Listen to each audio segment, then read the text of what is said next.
goes Bargwanna with the WPS race suit on. Watch this. They're going to have words, and it gets heated. Okay? I didn't like being tapped, not once, not twice, but 3 times. And then the Brightech boys get involved. And some members of the WPS crew, and they were a little hot. What a great effort. Look at this. Still going all the way to the checkered flag. And here comes Jamie Whincup. He's going to limp across the line, and Ingle and Courtney. Now, what's going on here? Wriggle on.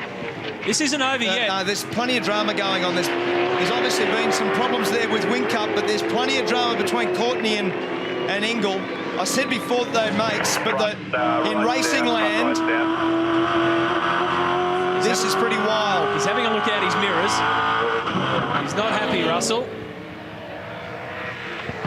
And here we go. It's still not over. It's still going on.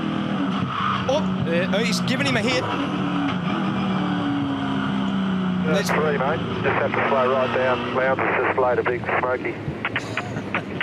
So that's Craig Lowndes in front, has left those smoke signals behind, saying, I've just grabbed another victory, and that was quite extraordinary because no question at all. But the wider question here is what happened with this bloke? Look at how this... Now, if you're wondering why these guys are puffing and panting, it's not because they drove that hard. A lot of biff and barge out there. Now you've come and obviously shaking hands. What went on? Well, there's 2 versions. Two versions. Yours?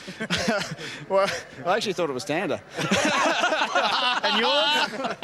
I don't guess he thought it was Tander. No, it was, look, racing hard all day and contact's going to happen, but I just come over and said, you idiot. But no, it was, All right, mate, lay one more on him. Good work. He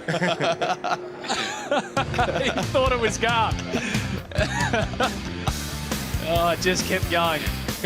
What a weird way to finish this race. We'll come back to Queensland Raceway and wrap it all up for you.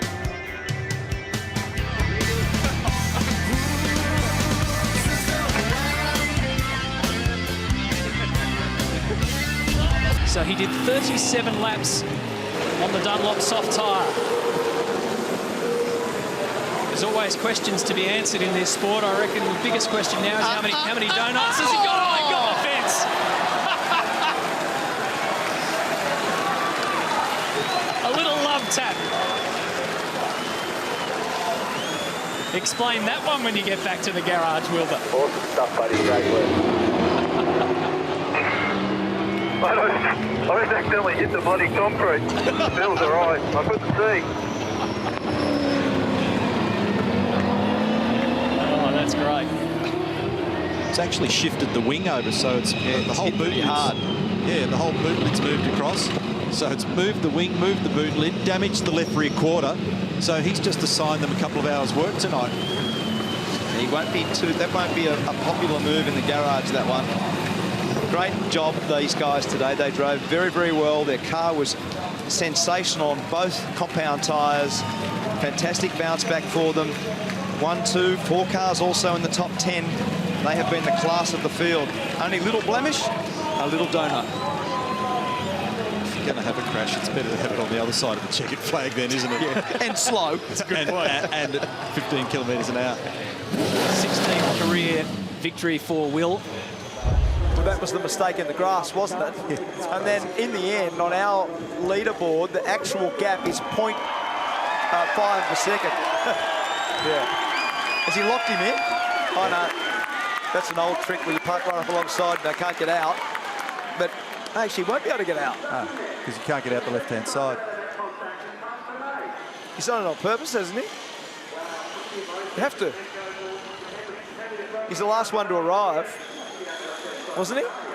I wasn't watching the sequence. I think he was the last car to arrive. He's done that on purpose. He's parked it in there.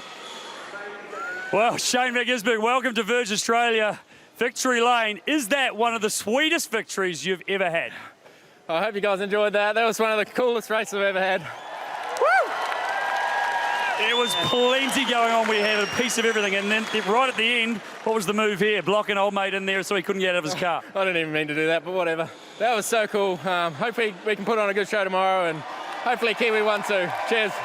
How's that fight though, mate? That pass before the second pit stop to take the lead.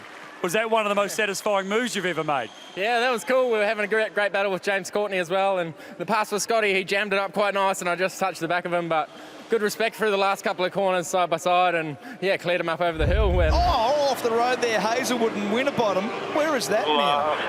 Is that Corporate Hill? Did you see that? That's the last lap of the race after all that work, and trouble for Pither limping across the line. So that was Mark Winterbottom's voice in the background. Did you see that? And I think we'll wait and understand what's gone on here, but that looked like it was pretty wild stuff. So clearly a moment between Hazelwood and Winterbottom, and these guys are having a discussion about it. And Mark Winterbottom shaking his head, and Todd Hazelwood explaining what's unfolded. So I've got no idea what's going on there. Neither do I. He doesn't agree with him.